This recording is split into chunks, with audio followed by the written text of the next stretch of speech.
Space-time can be likened to an elastic fabric, just like a trampoline. When we imagine space-time as a trampoline, it allows us to instinctively understand gravity, or what scientists call curvatures that occur in space. If we place an object representing a star or planet on this trampoline, it will dip downwards. The heavier the object, the deeper into the trampoline it will sink. Using this analogy, we instinctively know that a smaller meteor will not sink as deeply into the space-time fabric as a heavy star. Now onto orbits. On our trampoline, imagine us placing spherical, ball-like objects representing planets, stars, and other space matter. We would place the heavier balls first, followed by smaller, lighter ones. The heavier balls would dip into the trampoline, while the lighter balls will likely roll towards the heavier ones.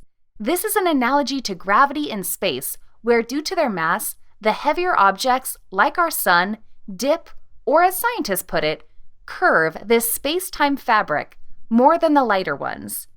The lighter objects, like our planet Earth, move towards the dips or curvatures caused by the sun.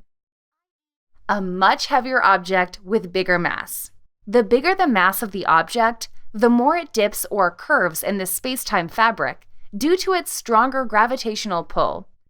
However, in our trampoline experiment, the lighter balls will roll towards the heavier ones and stop.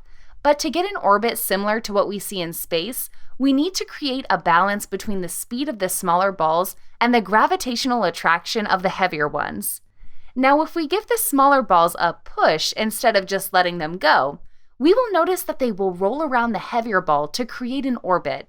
Of course, this is again not a perfect analogy, especially because the balls will stop after 1 or 2 rotations because of the friction with the trampoline, but it's still a great way to intuitively understand what's going on. This metaphor can be likened to the sun, which is over 300,000 times heavier than our planet, and also much heavier than the other planets in our solar system. All the planets orbiting around the sun are actually in a way moving towards the curvature caused by the sun, but also moving perpendicularly to it with enough speed that they become trapped around it. Too slow to escape, and too fast to fall down, the planets create an orbit rotating around the sun. We now understand space curvatures, gravity, and part of what is known as Albert Einstein's Theory of General Relativity, which we'll talk more about in our next video.